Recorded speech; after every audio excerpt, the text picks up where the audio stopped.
परब्रह्म ईश्वर ने पूरी सृष्टि की रचना केवल एक प्रहर में कर दी थी, किंतु जब उन्होंने स्त्री को बनाया तो उन्हीं परमेश्वर को पूरे 7 दिन और 7 रातें लग गईं, क्योंकि उन्हें स्त्री के व्यक्तित्व में मां बनने की अद्भुत क्षमता का निर्माण करना था,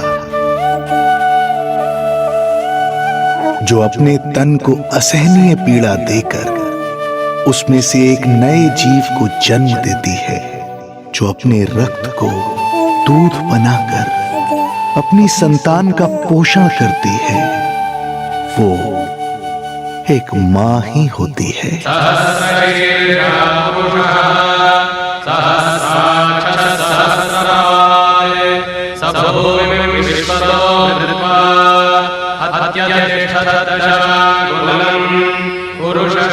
स्वयं भगवान श्री विष्णु भी मां की इस ममता से दूर ना रह पाए, विवश हो गए धरती पर अवतार लेने के लिए।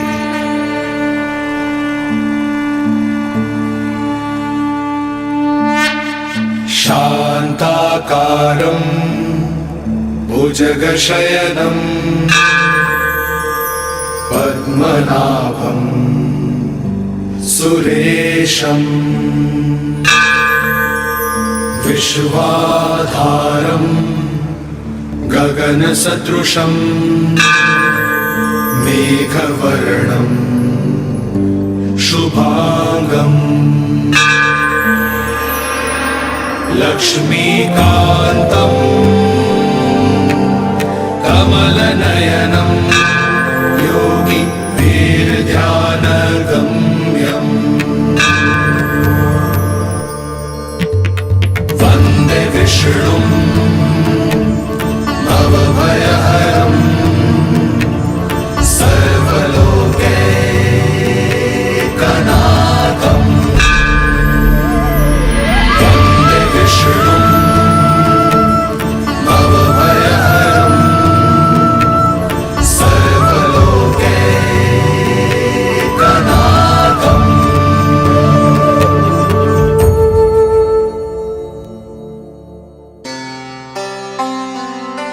प्रणाम प्रभु। प्रणाम प्रणाम माता।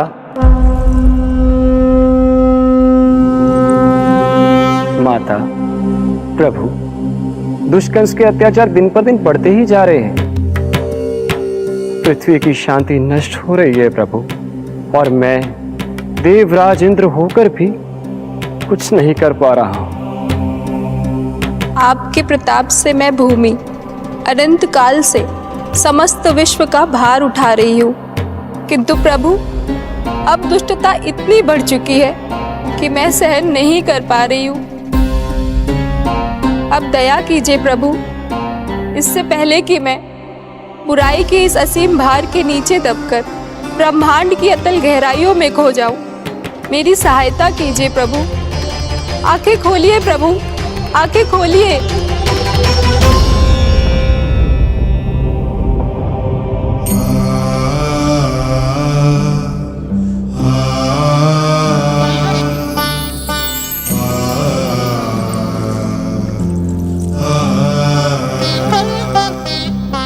चिंता मत कीजिए, समय की पुकार को अनसुना नहीं करूंगा। मैं आप सबका कष्ट हरूंगा। मैं अवश्य अवतार लूंगा, मैं अवश्य अवतार लूंगा, मैं अवश्य अवतार लूंगा। श्री कृष्ण के रूप में, श्री कृष्ण के रूप में, श्री कृष्ण के रूप में।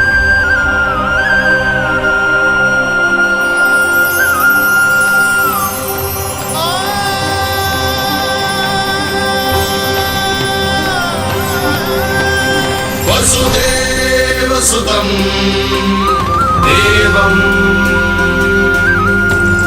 कंसचाणूरमर्दनम्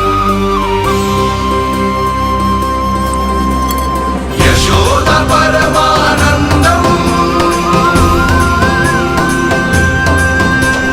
कृष्णं वन्दे जगद्गुरुं, कृष्णं वन्दे जगद्गुरुं।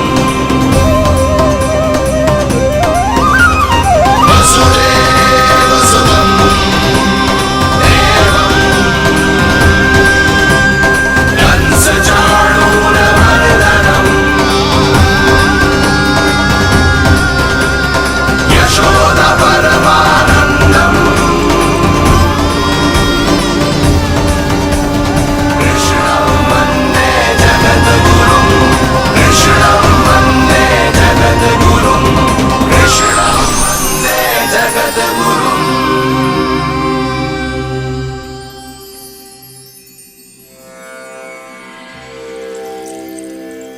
कंस का वध करूंगा, ऐसी परिस्थितियां उत्पन्न करूंगा जिनके कारण इस काल का सबसे बड़ा युद्ध होगा।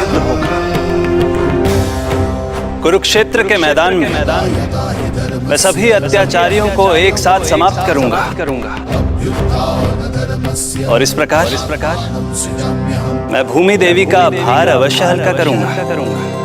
मैं धन्य हुई प्रभु। हम धन्य हुए प्रभु। किंतु ये सब मेरे अगले अवतार के प्रमुख कारण नहीं है। तो फिर प्रभु? मेरे अगले अवतार का सर्वप्रथम और सर्व प्रमुख कारण है मां के अलौकिक प्रेम का अनुभव करना। मैं मां की ममता के सभी रूपों का आनंद लेना चाहता हूं। उसके हाथों से भोजन करना, उसके अंग से लिपट जाना, लोरियां सुनना, संसार के सभी संकटों से सुरक्षित उसकी गोद में सोना, उसे मां मां कहकर पुकारना, सांसारिक विषयों के बारे में उससे जानना,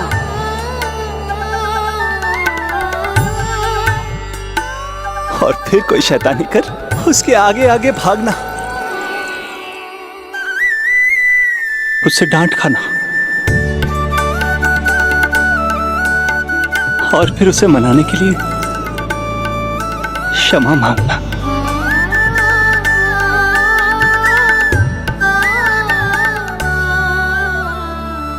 कितना आनंद आएगा जब वो मुझे दंड देने के लिए मेरे पीछे पीछे दौड़ेगी और मैं उस डर से सभी दिशाओं में भागता फिरूंगा। और फिर जब वो थककर हाँफते रुक जाएगी तो मैं स्वयं उसके पास जाऊंगा, उसकी ममता भरी गोद में समा जाऊंगा।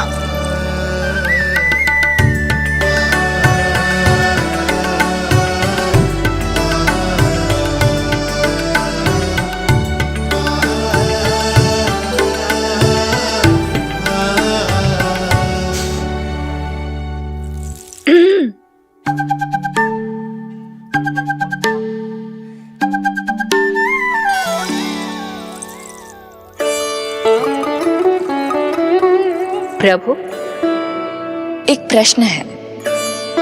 माँ और संतान के अद्भुत रिश्ते के इस आनंद को आप किसके साथ अनुभव करना चाहते हैं?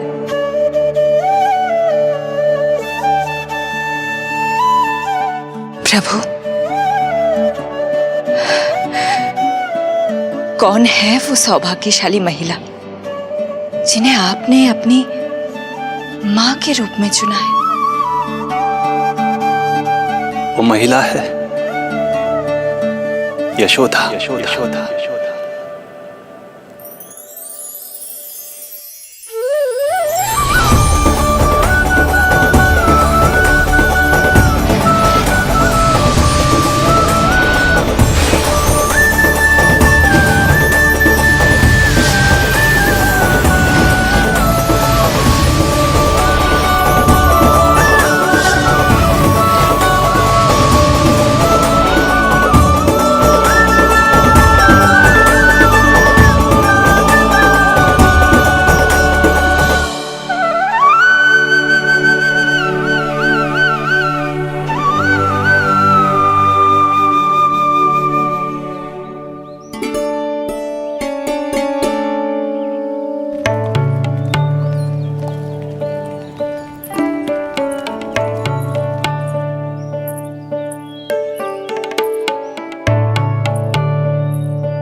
यशोदा आ जाएगो।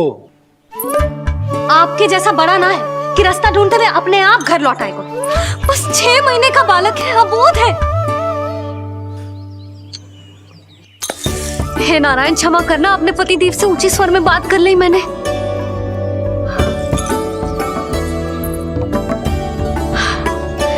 किसी को भी बुद्धि ना है पूरे गोकुल में कि नंद जी का बालक खो गयो है, सुबह सुबह घर से भाग गयो है। किसी को ना पड़ी है कि उसे ढूंढे लेकर आए। यही सम्मान देते हैं वे गोकुल के राजा को। हे भगवान, ना जाने मेरा बच्चा कहाँ होगो, कैसा होगो। कितना समय होगा है, अब तक तो भूख भी लगी आई होगी उसे। आप क्यों रुक गए? आप खाओ। हाँ हाँ, आप खाओ, आनंद से खाओ। आपको तो कुछ चिंता ही ना है। माँ ही तड़पती है अपनी संतान के लिए।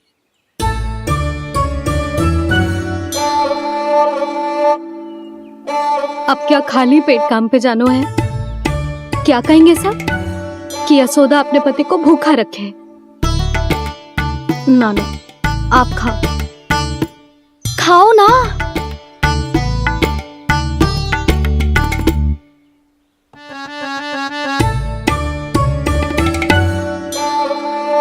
गुड़ के लड्डू कितने पसंद है उसे, कब से बना के रखे हैं। यशोदा, तुम स्वयं क्यों नहीं जाकर ढूंढती उसे? लड्डू भी खिला दियो और घर वापस भी ले आएंगे। जाओ, शीघ्र जाओ।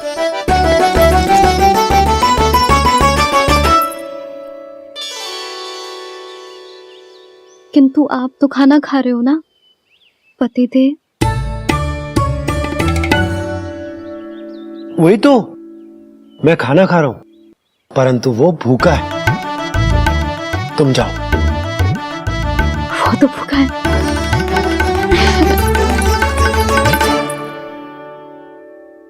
ये बनेगी श्री हरि के अगले अवतार की माँ।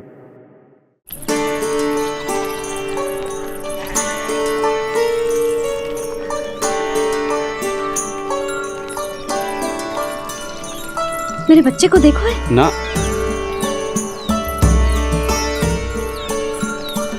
काकी, मेरे बच्चे को देखो है।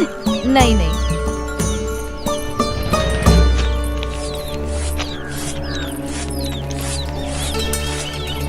सुमति, मेरे बच्चे को देखो है क्या कहीं?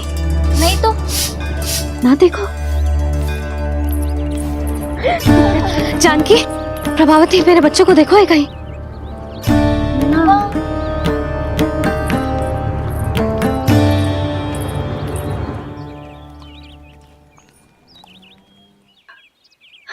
कहाँ है तू? देख, तेरी मैया कितनी चिंतित हो रही है, और तू है कि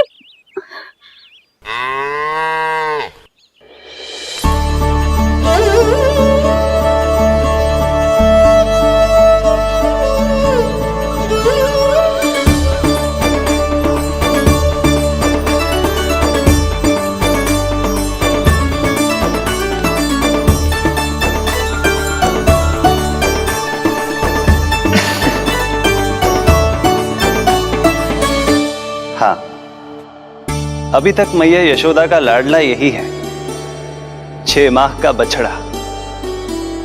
इसी पर ये अपनी सारी ममता न्योछावर करती हैं। तू फिर भाग गो? प्रतिदिन का काम होगा है तेरा। मैंने कही थी ना, मेरे बिना, अपनी मैया के बिना कहीं ना जानो है। ये संसार कितना भयानक है, कुछ मालूम है तुझे? दुष्ट भरे पड़े चारों ओर।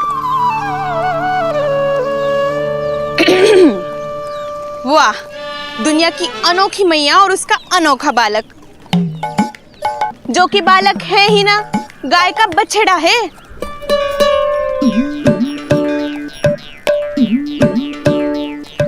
सुलक्षणा, तुम्हारी जे दशा कौन ने की? और कौन ने? जे तुम्हारे सपूत ने कूद फाद के मेरे पूरे बगीचे का सत्यानाश कर दो है। मेरा रामू ऐसा कर ही ना सकता। जे क्यों आएगा तुम्हारे बगीचे में? रंग बिरंगे फूलों के लिए। फूलों के लिए? हाँ, जीप लपलपाती है इसकी मेरे फूलों के लिए। सुबह सुबह भाग के आ जाता हो इन्हें खाने के लिए। फूल खाने? सुलक्षणा, तुम्हें कछु वहम हुआ है। जे मेरा रामू है, जे फूल वूल क्यों खाएगो भला? अच्छा, तो फिर आप ही इसका मुंह खोलो और स्वयं देख लियो। हाँ तो ठीक है, असत्य के पैर ना होते जो अभी सिद्ध हो जाएगा। रामू मुंह खोल के दिखा। मैया की कहीं मानते हैं ना, मुंह खोल। रामू सुलक्षणा चाची को दिखा दे कि तूने उनके फूल ना खाए। चल मुंह खोल, मुंह खोल।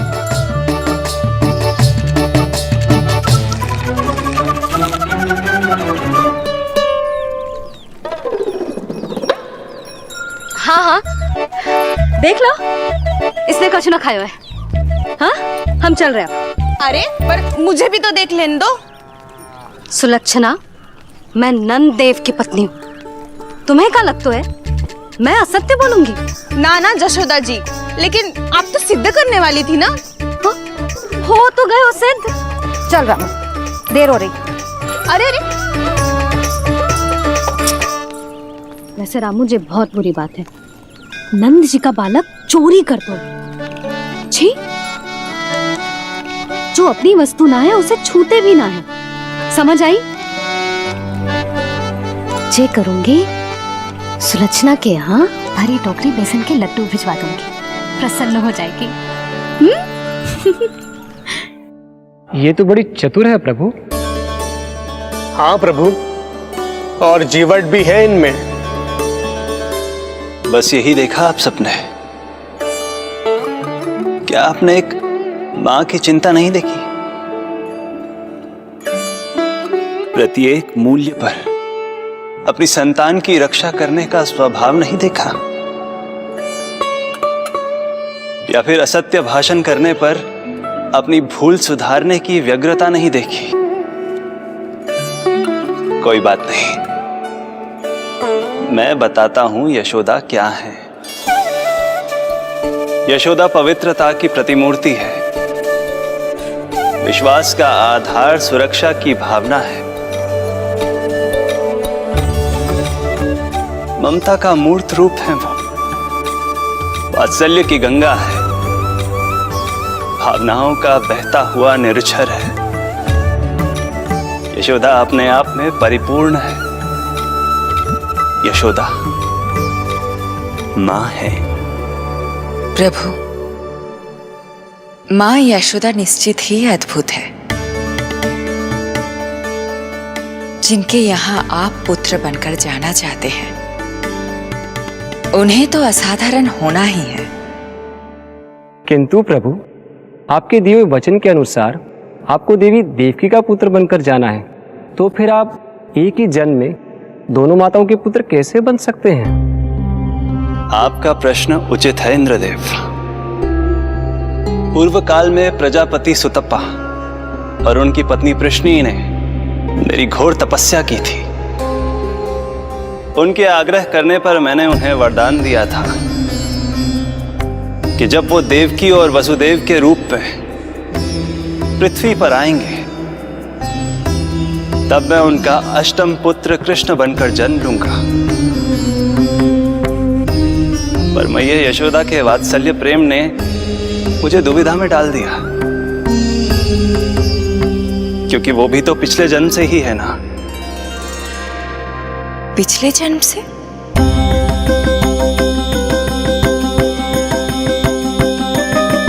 पिछले जन्म में मैया यशोदा 8 वसुओं में से एक श्री द्रोण की पत्नी धरा थी।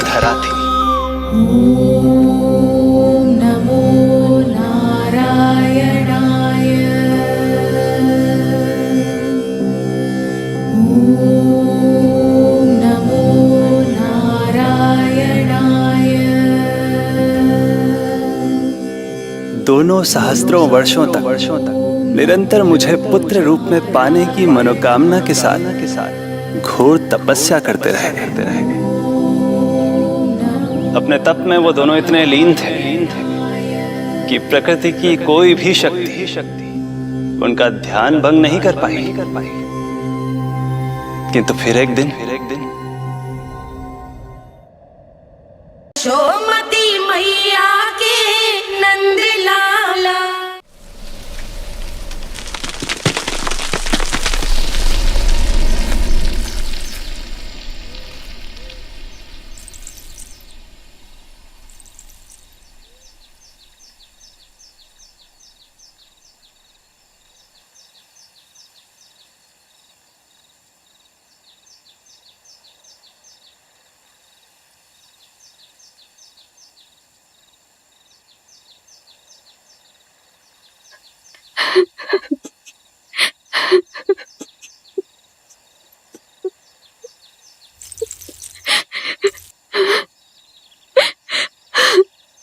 हमारे भक्ति में ऐसी क्या कमी रह गई प्रभु कि अभी तक आपके दर्शन का सौभाग्य नहीं मिला। अब तो सैकड़ों वर्ष बीत गए हैं आपका सुमिरन करते हुए।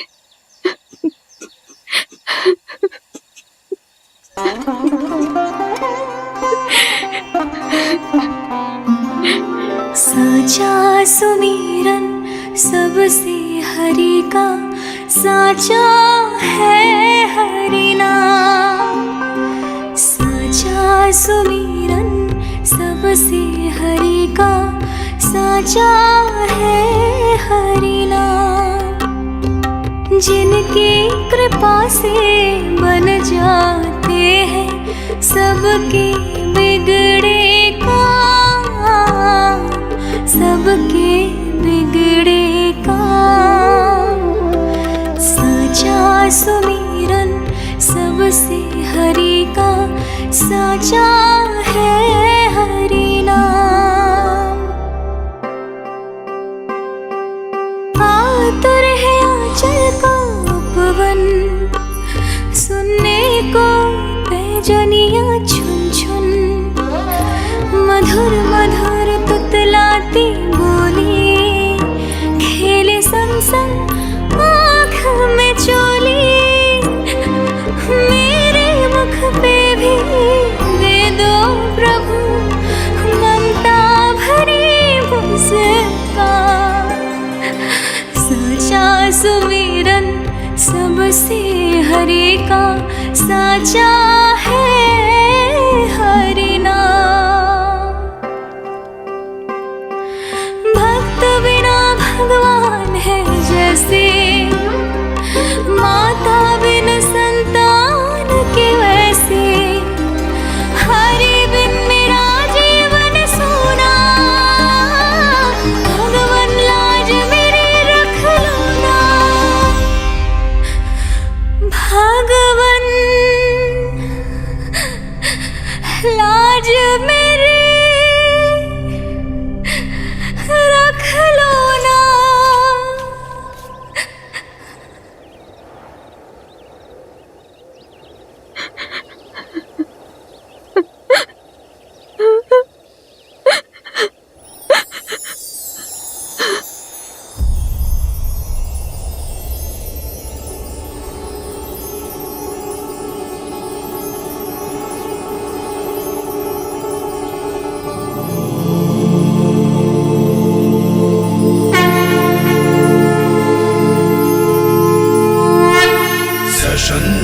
चक्रम सकिरीट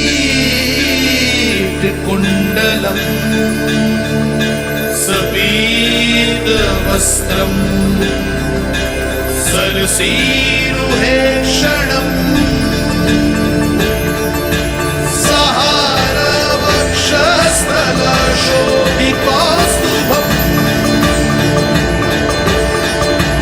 नमामि विष्णु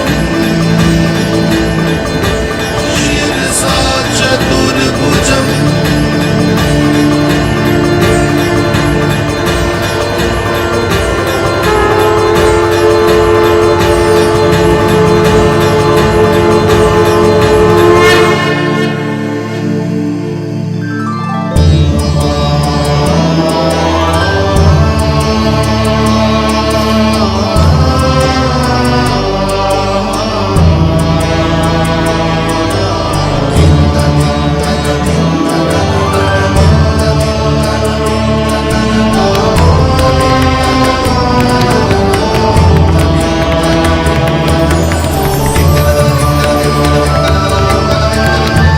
कहिए कहिए, क्या वरदान पाना चाहते हैं आप?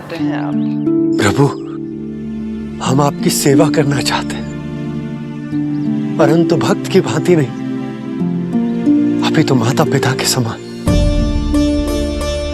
आपका एक पुत्र के रूप में पालन पोषण करें।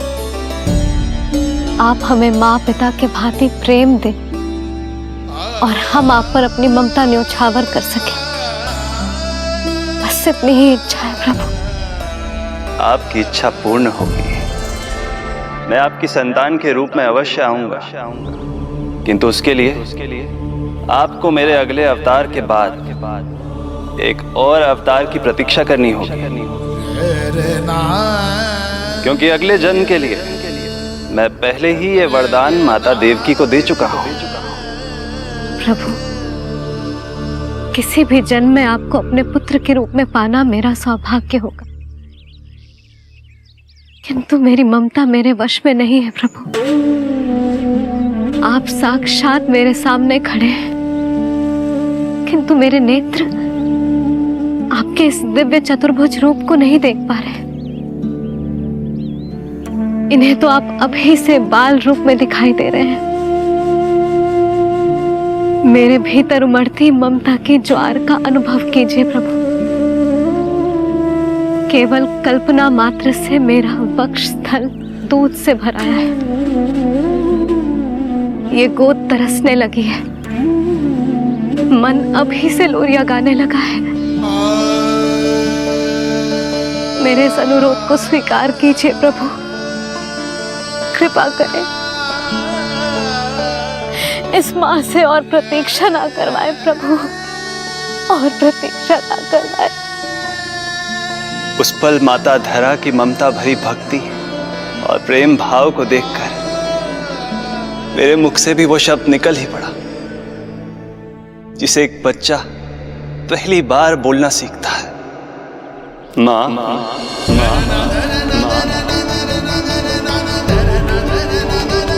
अब ये प्रतीक्षा केवल आपकी ही नहीं, मेरी भी होगी, मेरी भी होगी। मैं भी तरसूंगा आपका पुत्र बनने के लिए, पुत्र बनने के लिए।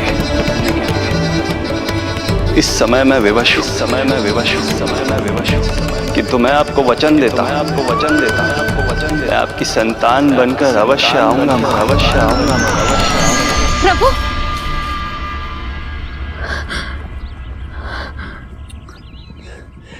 धरा, भगवान ने हमारी पुकार सुन ली। वरदान तो सभी भक्तों को मिलता है, परंतु हमें तो हरि का वचन मिला है।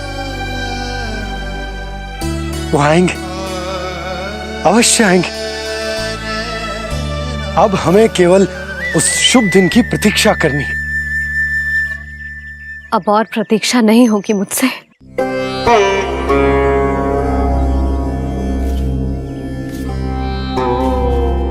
हमने सहस्त्रों वर्षों तक तपस्या की, ये समझ लो कि वो तपस्या अभी शेष नहीं। श्री हरि को अपने सामने देखकर मेरी व्याकुलता का बांध टूट गया है। 2 जन्म बहुत बड़ा समय होता है स्वामी।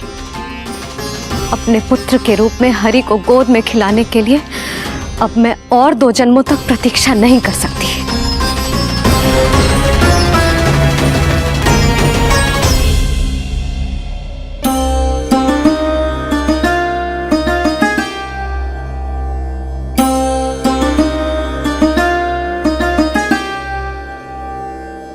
व्यर्थ हरि बिन जग ये सारा, व्यर्थ हरि बिन जीवन धारा।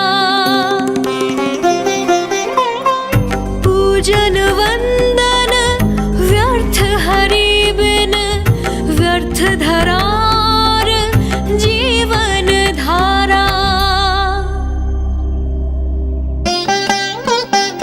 वरुण देव विनती सुन लीजिए, तन मेरा निर्जल कर दीजिए। हरि के बिन सारा जल तन का सागर सा हो गया है खारा। प्रभु, माता धरा की तपस्या का तेज अत्याधिक है। प्रकृति के पंचतत्व, 5 महाभूत इनकी पुकार सुनने के लिए विवश है।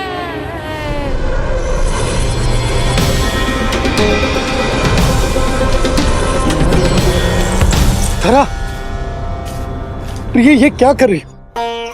रुक जाओ। जठराग्नि सब दूर ये कर दो, अग्नि देव मेरे ताप को हर लो। माता जो वंचित ममता से, जग में नहीं उसको कुछ प्यारा। भजन वंदन व्यर्थ हरि बिन व्यर्थ धरार जीवन धारा। प्रभु, यदि अग्निदेव अपना अग्नि तत्व वापस ले लेंगे तो इनकी पाचन शक्ति नष्ट हो जाएगी और जीवित रहने के लिए शारीरिक तापमान भी अति आवश्यक होता है। यदि वही विलुप्त हो गया तो धरा, तुम्हें मेरी सौगंध मत करो ये। हे भूमाता आकृति दाता, मिथ्या है ये माटी का ढांचा। माटी मुक्त करो इस तन से जब ना मिला हरि का सहारा। प्रभु, भू तत्व ही तन को भार देता है, उसके बिना ये तो पूरी तरह से ढह जाएंगी। धरा,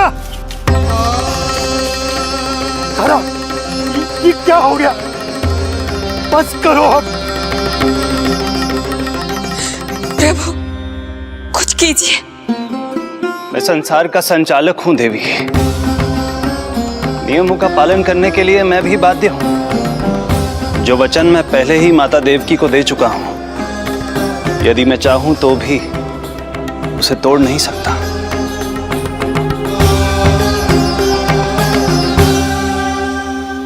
सुख लो आयु सब इस तन की, आस है जमुना शेष है मन की। वायु देव कृपा करो अब ये रोक दो इन श्वासों की धारा।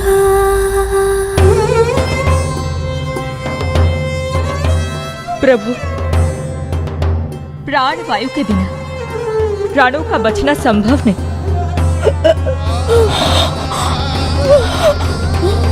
धरा, धरा, धरा, धरा, बस करो अब। क्या तुम अपनी सुध-बुध खो चुकी हो? तुम्हारे प्राणों में मेरे भी प्राण बसते हैं प्रिय। रुक जाओ। हे आकाश देव, तुमको मेरा अंतिम प्रणाम। अंतरात्मा लीन करो मेरी, लेके श्री हरि का नाम।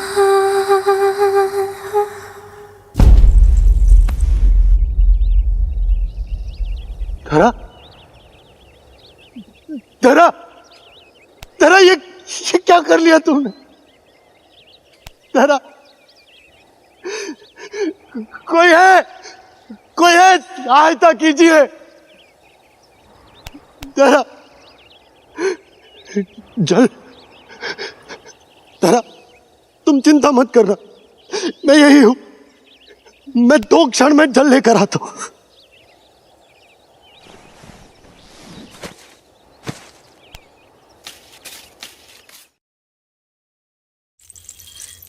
प्रभु, आप नियमों से तो अवश्य बंधे हैं, परंतु आप लीलाओं के स्वामी हैं। कोई तो उपाय निकालिए। आपने इन्हें मां कहकर पुकारा है। मां की प्राण रक्षा पुत्र नहीं करेगा तो और कौन करेगा?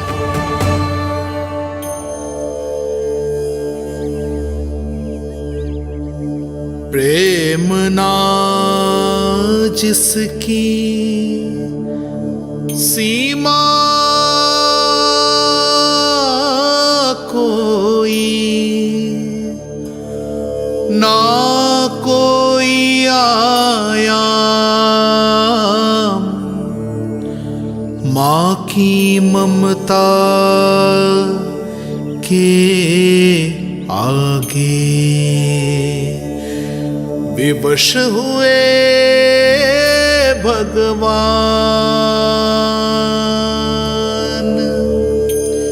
विवश हुए भगवान।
प्रभु नहीं, पुत्र कहो मां।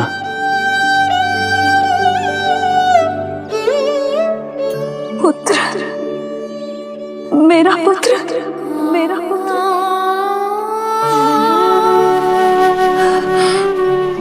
आज जैसे आपने मुझे अपनी गोद में लिटा रखा है, क्या कुछ ऐसा नहीं हो सकता कि शीघ्र ही मुझे आपको अपनी गोद में खिलाने का अवसर मिल जाए? आज तो मैं केवल मूर्छित हुई हूं, किंतु शीघ्र ही यदि मुझे आप पुत्र रूप में ना मिले तो मेरे प्राण चले जाएंगे। ऐसा ना कहो मां।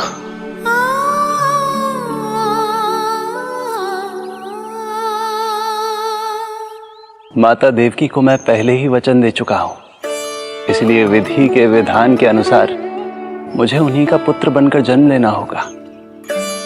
किंतु आपकी आतुरता का अनुभव करने के बाद अब मैं भी आपका स्नेह पाने से स्वयं को और वंचित नहीं रख सकता। आपने वरदान मांगा था कि आप पुत्र की भांति मेरा पालन पोषण करना चाहती हैं, इसलिए यदि आप उचित समझे तो आप अगले जन्म में ही अपनी इच्छा पूर्ण कर सकती हैं। जिस आयु में संतान को अपनी मां की ममता के आंचल की आवश्यकता सबसे अधिक होती है, उस आयु में अर्थात अपने जन्म के प्रथम दिन से 10 वर्षों तक मैं आपके साथ रहूंगा। किंतु फिर मुझे अपनी जन्म देने वाली मां माता देवकी के पास लौटना होगा। ऐसा करने से मैं उन्हें दिया वचन भी निभा पाऊंगा और आपकी ममता का सौभाग्य भी प्राप्त कर पाऊंगा। यदि आपको स्वीकार हो तो। स्वीकार है प्रभु, सहर्ष स्वीकार है। एक माँ और पुत्र का नाता केवल उसके कोख से जन्म लेने से ही नहीं बनता, ये नाता तो ममता से बनता है। और मैं अपनी ममता आप पर न्यौछावर करने के लिए आतुर हूं।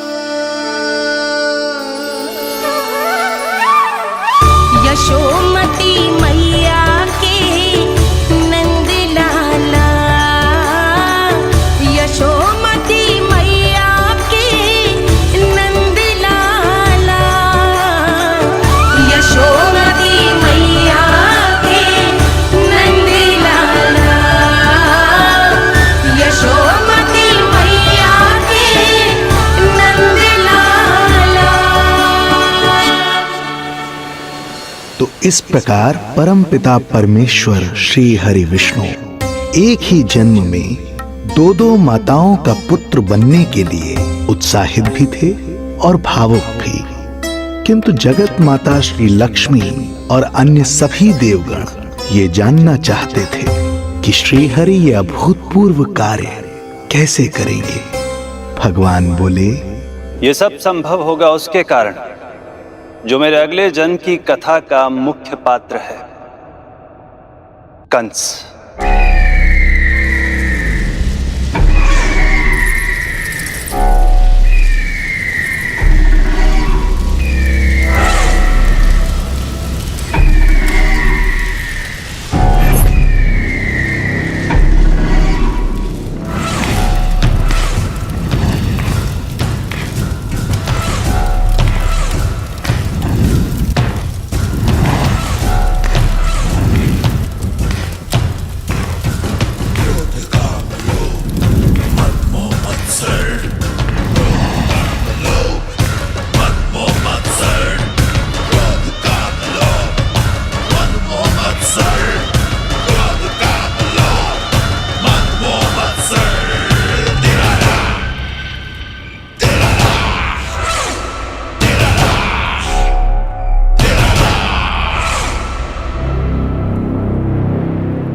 जब जीवन पर संकट हो तो अभिमान अर्थहीन होता है। जब प्राणों पर बनाए तो सम्मान स्वाभिमान सब निरर्थक होता है। इन व्यर्थ के मूल्यों को बीच में मत आने दो। और दया उसे तो बिल्कुल नहीं। मार डालो साधु संत ऋषि मुनि स्त्री वृद्ध, चाहे वो नवजात शिशु ही क्यों ना हो। किंतु हां, यदि शत्रु भारी पड़ने लगे, पराजय सामने दिखाई देने लगे, तो उसी क्षण शत्रु के पैर पकड़ लो और अपने प्राणों की भिक्षा मांग लो। अहंकार को आड़े मत आने दो। अग्निः शेषम ऋणः शेषम शत्रुः शेषम तथैव च पुनः पुनः प्रवर्धेत तस्मात् शेषम न कार्येत। अर्थात अग्नि की एक भी चिंगारी, ऋण की एक भी मुद्रा और शत्रु की एक भी संतान यदि शेष रह जाए तो शीघ्र ही विकराल रूप धारण कर सकती है। इन सब का समूल नाश ही एकमात्र उपाय है अपनी सुरक्षा का। इसलिए कहता हूं, साम दाम दंड भेद कोई भी युक्ति क्यों ना लगानी पड़े, शत्रु के प्राणों का हरण ही परम उद्देश्य होना चाहिए। छोड़ो मत, फिर चाहे वो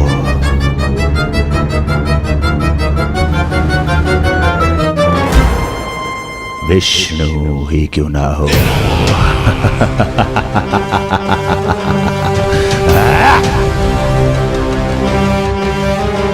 यही थी कंस की दिनचर्या। वो प्रतिदिन स्वयं को स्मरण कराता था कि स्वार्थ के लिए किसी भी सीमा को तोड़ने में कुछ अनुचित नहीं है। तभी तो राजगद्दी प्राप्त करने के लिए उसने अपने पिता महाराज उग्रसेन को भी नहीं छोड़ा था। पिताजी,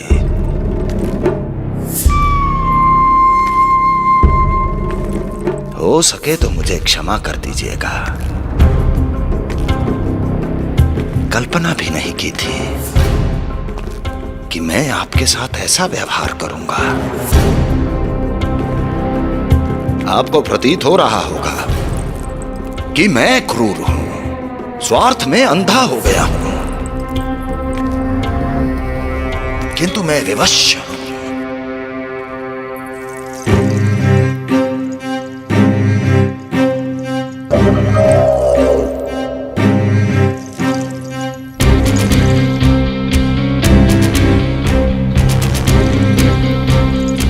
आज से सत्ता का ये भार अब मुझे उठाना पड़ेगा पिताजी, क्योंकि आप तो अत्यंत दयावान हैं। अपनी आवश्यकता से अधिक प्रेम आपको अपनी प्रजा से है, किंतु मैं ऐसा नहीं। मैं अपने शत्रुओं का काल हूं, तभी तो मेरे प्रति दुर्भावना रखने वाले मेरे सम्मुख आने से पहले तर तर कांपते हैं। इसलिए मथुरा का राज सिंहासन मेरे साथ अधिक सुरक्षित रहेगा, क्योंकि मैं आपसे अधिक उपयुक्त हूं पिताजी। मेरा विश्वास कीजिए। हृदय पर गोवर्धन पर्वत रखकर मुझे यह निर्णय लेना पड़ रहा है पिताजी।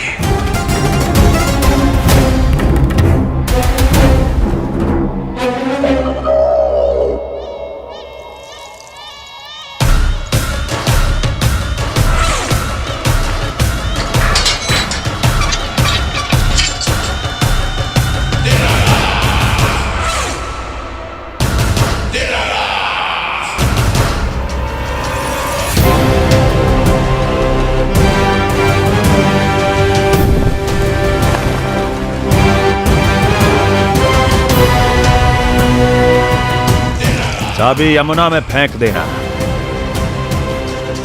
कोई कितना भी क्रूर, कठोर राक्षस ही क्यों ना हो, किसी न किसी के लिए उसके हृदय में भी प्रेम उपजता ही है।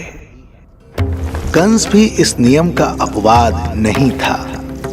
इस संसार में एक जीवात्मा ऐसी भी थी जिसे वो स्वयं से भी अधिक स्नेह करता था, और वो थी उसकी लाडली बहन देवकी।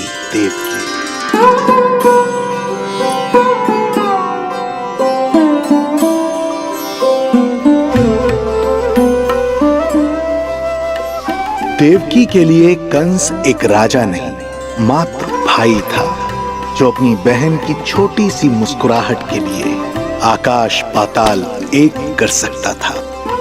अत्यंत धूमधाम से उसने अपनी देवकी का विवाह यादवराज वसुदेव के साथ संपन्न करवाया। रुको, रुको।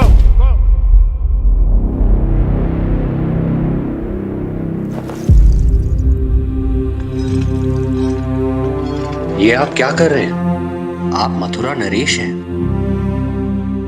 नहीं कुंवर जी, आज मैं मात्र वो भाई हूं जो अपनी प्रिय बहन के साथ बस कुछ क्षण और व्यतीत करना चाहता है।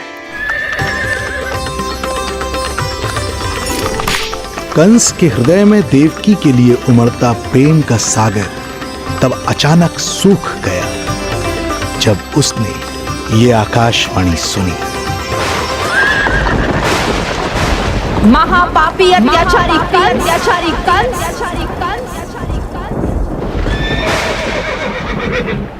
जिस देवकी को तू इतने प्रेम से ससुराल ले जा रहा है, वही तेरे अंत में सहायक होगी। तेरा काल तेरी प्रिय बहन के गर्भ से उसकी 8वीं संतान बनकर जन्म लेगा और तेरा विनाश करेगा, विनाश करेगा।